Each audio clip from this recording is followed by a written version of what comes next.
بسم اللہ الرحمن الرحیم۔ السلام علیکم۔ اردو جوائنٹ کے معزز ناظرین، آج کی ویڈیو کافی معلوماتی اور دلچسپ ہونے والی ہے، کیونکہ آج کی ویڈیو میں ہم جانیں گے کہ ہمارے پیارے ملک پاکستان کے کس شہر کا نام کیسے رکھا گیا۔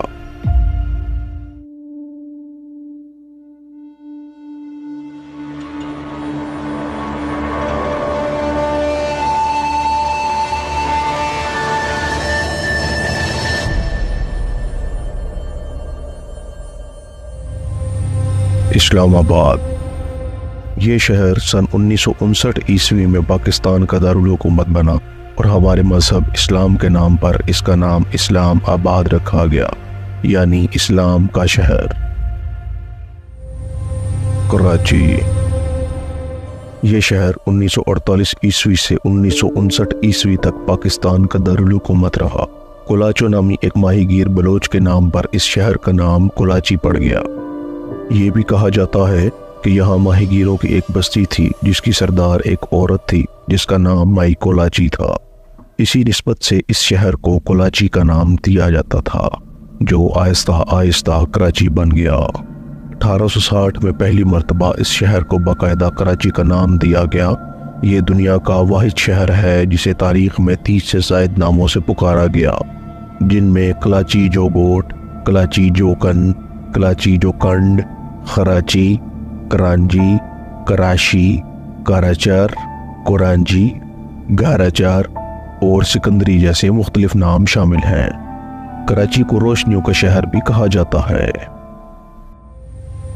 لاہور۔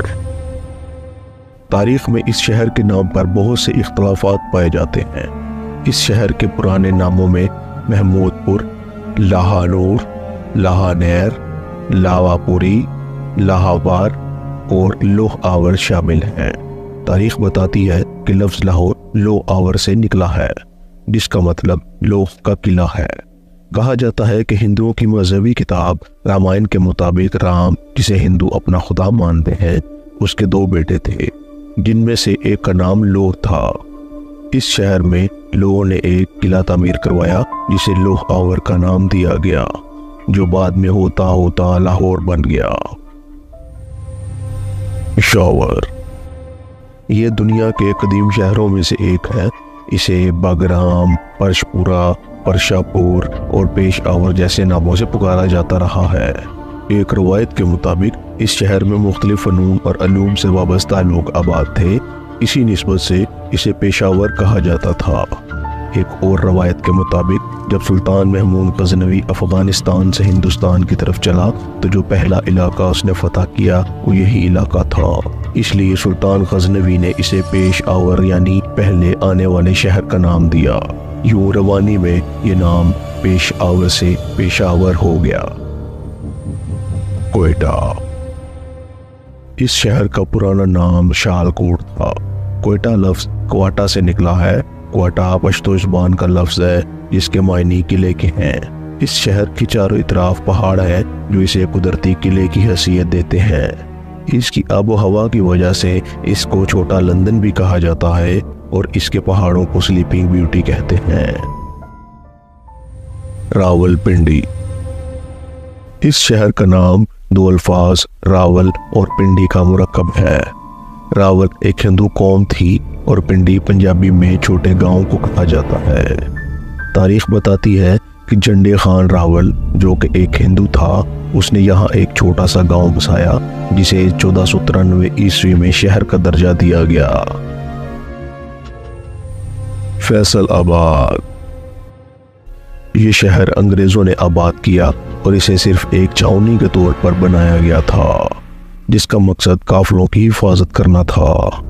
اس وقت پنجاب کے گورنر لیفٹیننٹ جیمز لائل تھے، جس کے نام سے منسوب کر کے اس کا نام لائل پور رکھا گیا۔ 1970 عیسوی میں حکومت پاکستان کی طرف سے ایک کمیٹی بنائی گئی جس کا مقصد شہروں کو اسلامی نام دینا تھا۔ اس کمیٹی نے اس شہر کو سعودی شہزادے شاہ فیصل بن عبدالعزیز کے نام سے منسوب کرتے ہوئے فیصل آباد کا نام دیا۔ اس شہر کو 8 بازاروں والا شہر بھی کہا جاتا ہے۔ گوجرانوالا۔ تاریخ میں اس شہر کے نام کی دو روایات ملتی ہیں۔ پہلے اس علاقے کا نام خانپور تھا، جو یہاں آباد ایک قبیلے شانسی کے سردار خان محمد شانسی کے نام پر تھا، اور بعد میں جب سکھوں کی حکومت قائم ہوئی تو یہاں بڑی تعداد میں گجر قوم آ کر آباد ہوئی، جس وجہ سے اس کا نام گجران والا پڑ گیا۔ اس شہر کو پہلوانوں کا شہر بھی کہا جاتا ہے۔ ملتان۔ اس شہر کا پرانا نام کیساپور تھا، اور کہا جاتا ہے کہ اس شہر کی تاریخ 2000 سال پرانی ہے۔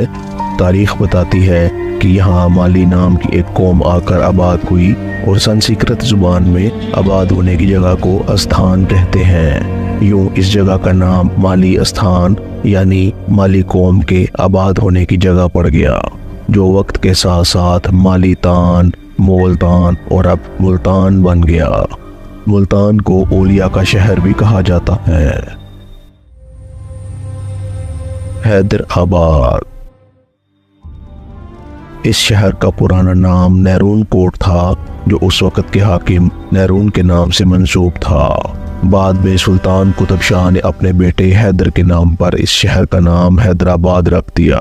اس شہر کو ہندوستان کا پیرس بھی کہا جاتا تھا۔ ٹوبا ٹیک سنگھ۔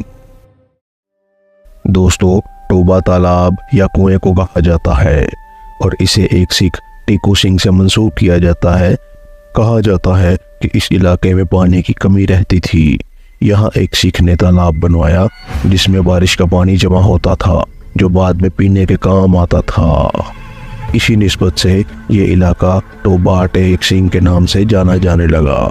1970 میں اس شہر کا نام بدل کر دارالاسلام رکھا گیا، لیکن ٹیک سنگھ کی ساکھ اتنی مضبوط تھی کہ آج بھی اس علاقے کو ٹوبا ٹیک سنگھ کے نام سے ہی جانا جاتا ہے۔ سرگودا۔ اس شہر کا نام دو الفاظ کا مرکب ہے۔ سار ہندی زبان میں چشمے کو کہتے ہیں، اور گودا ایک ہندو فقیر کا نام تھا۔ یہ فقیر اس خوبصورت چشمے کے کنارے پر بیٹھا رہتا تھا، اس لیے اس چشمے کا نام گودے والا سر مشہور ہوتا گیا، اور بعد میں اس جگہ کو اسی نام سے منسوب کر کے سرگودا کا نام دیا گیا۔ اس وقت اس چشمے کی جگہ پر DHQ ہاسپٹل موجود ہے۔ سرگودا کو شاہینوں کا شہر بھی کہا جاتا ہے۔ سیالکوٹ۔ اس شہر کی تاریخ 4000 سال پرانی ہے، جس کے مطابق ایک ہندو راجا سل کے نام پر اس شہر کا نام سیالکوٹ رکھا گیا، جو بعد میں سیالکوٹ بن گیا۔ اس شہر کے بارے میں کہا جاتا ہے کہ یہاں پہ سڑکیں لوگوں نے اپنی مدد آپ کے تحت بنائیں۔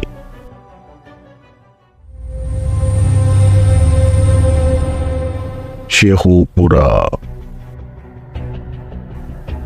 اس شہر کا پرانا نام ویرک گڑھ تھا، جس کی وجہ یہاں آباد سکھوں کی ایک قوم ویرک قوم تھی۔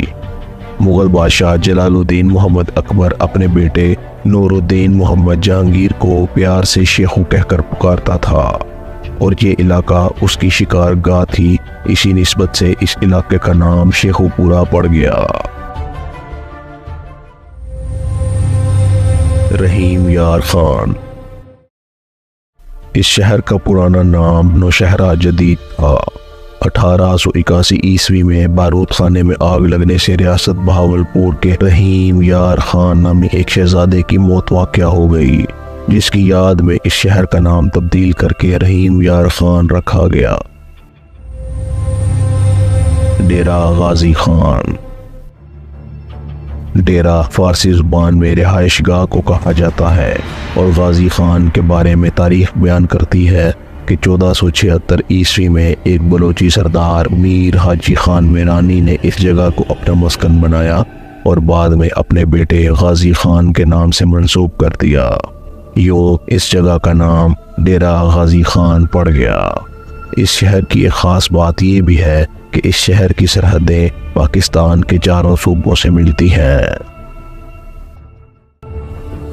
دوستو، اگر آپ کو یہ ویڈیو پسند آئی تو اس کو لائک کریں اور اپنے دوستوں کے ساتھ شیئر کریں۔ اگر آپ ہمارے چینل پر نئے ہیں تو ہمارے چینل کو سبسکرائب کریں اور بیل آئیکن بھی پریس کر دیں تاکہ آنے والی مزید معلوماتی ویڈیوز کی نوٹیفیکیشن آپ کو ملتے رہیں۔